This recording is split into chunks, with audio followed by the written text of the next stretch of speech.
Good morning, তোমরা সবাই কেমন আছো? আশা করি সবাই ভালো আছো, সুস্থ আছো, আর আমরাও খুব ভালো আছি। তো আজকে প্রচণ্ড গরম, মানে ঘুম থেকে ওঠার পর থেকে এত গরম লাগছে তোমাদের আর কি বলবো। তো যাই হোক, আমি আজকে স্নানটা করে নিলাম, বৃহস্পতিবার তো আজকে ঘর ঠার ঝাড় দিয়ে মুছে তারপরে কয়েকটা বাসি কাজকর্ম করে তারপরে আমি আমার ভিডিওটা শুরু করলাম।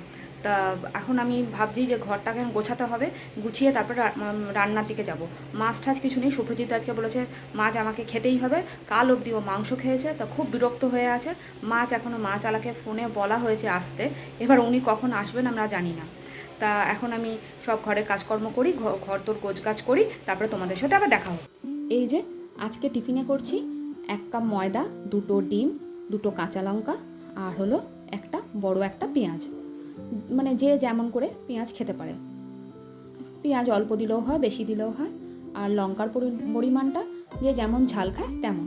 তা আমরা বেশি লঙ্কা খাই না মিঠির জন্য, তাই এই যে মিঠির জন্য করে ফেলেছি, আর এদিকে ওর বাবার জন্যও করে ফেলেছি। আর এই যে দেখতে পাচ্ছেন, এই একটা ছোট্ট মতন যেটা লাস্টে ছিল ইয়েটা, সেটা দিয়ে করে ফেললাম একটা। আর এই যে বাবাকে আর মেয়েকে দুজনকে দিয়ে দিয়েছি। আর বলুন তো, কোন সংসারে অশান্তি হয় না? সব সংসারে তো অশান্তি হয়। তা বলে এত অশান্তি নিয়ে শুভ্রজিৎ আজকে খুব চিৎকার চেঁচামেচি করেছে। কী নিয়ে চিৎকার চেঁচামেচি? মাছ নিয়ে। নাকি ঘরে নাকি মাছ খাওয়া হচ্ছে না, মেয়েকে নাকি আমি মাছ খাওয়াই না। না কেন? ও নাকি প্রায় মাংস খায়, তা মাছ খেতে ও পছন্দ করে না। তা আমি কি করব বলুন তো? এই যে একটা বড় কাতলা মাছ নেওয়া হচ্ছে, যখন নেবে না একেবারে অনেকটা একসাথে নেবে। তা মেয়েটা কি আর এক মাছ খেতে পছন্দ করে? আর বাচ্চারা এই সব মাছই পছন্দ করে। আমার মেয়ে আবার মোরলা মাছ পছন্দ করে, ট্যাংরা মাছ পছন্দ করে, আর ট্যাংরা মাছ কেটে দেবে না, সে কি অশান্তি। লোকটাকে তো বলে বলে, ভাই তুমি কেটে দাও, ভাই তুমি কেটে দাও। সে কোনো রকমে একটুখানি কেটে দিয়েছে, আর এটা হলো মাছের তেল। তা আর এদিকে মোরলা মাছ আর চিংড়ি মাছটা লোকটা কিছুতেই ছাড়িয়ে দিল না।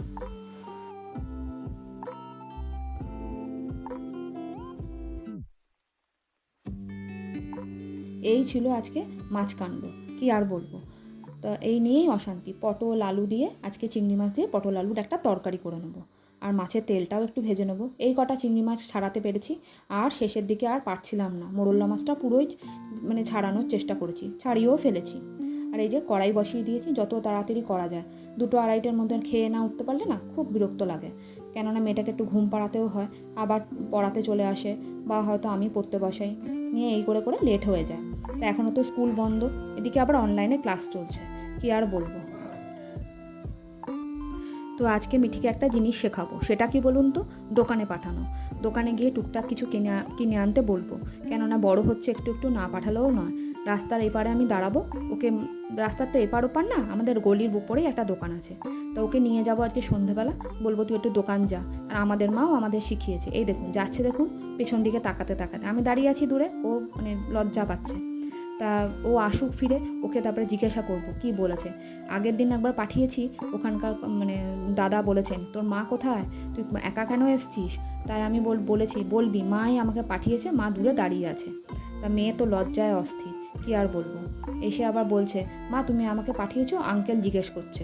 আর এই দেখুন আমাদের সামনে সেই 4টে ছানা এখন এত বড় বড় হয়ে গেছে, দেখেছেন? আর আমাদের দেখলেই ও ঠিক চলে আসে। তা আমি আমার ভিডিওটাকে আজকে এখানেই শেষ করলাম। তোমাদের যদি ভালো লেগে থাকে একটা লাইক, কমেন্ট আর শেয়ার আর সাবস্ক্রাইব করতে কিন্তু একদমই ভুলো না। তোমরা কিন্তু একদমই সাবস্ক্রাইব করছো না, আর কমেন্ট করে জানিও ভিডিওগুলো কেমন হচ্ছে, তাহলে ভালো লাগবে। আর তাহলে আমিও বুঝতে পারবো আমার ভিডিওগুলো কেমন হচ্ছে। তা এই দেখো মিঠি এখন কি করছে, মিঠি এখন বই খাতা বসেছে। মিঠি গুড নাইট করো। Good night. আর আজকে এখানেই শেষ করলাম। তোমরা সবাই ভালো থেকো, সুস্থ থেকো, সাবধানে থেকো, সকলকে ভালো রেখো। আর টাটা, গুড নাইট।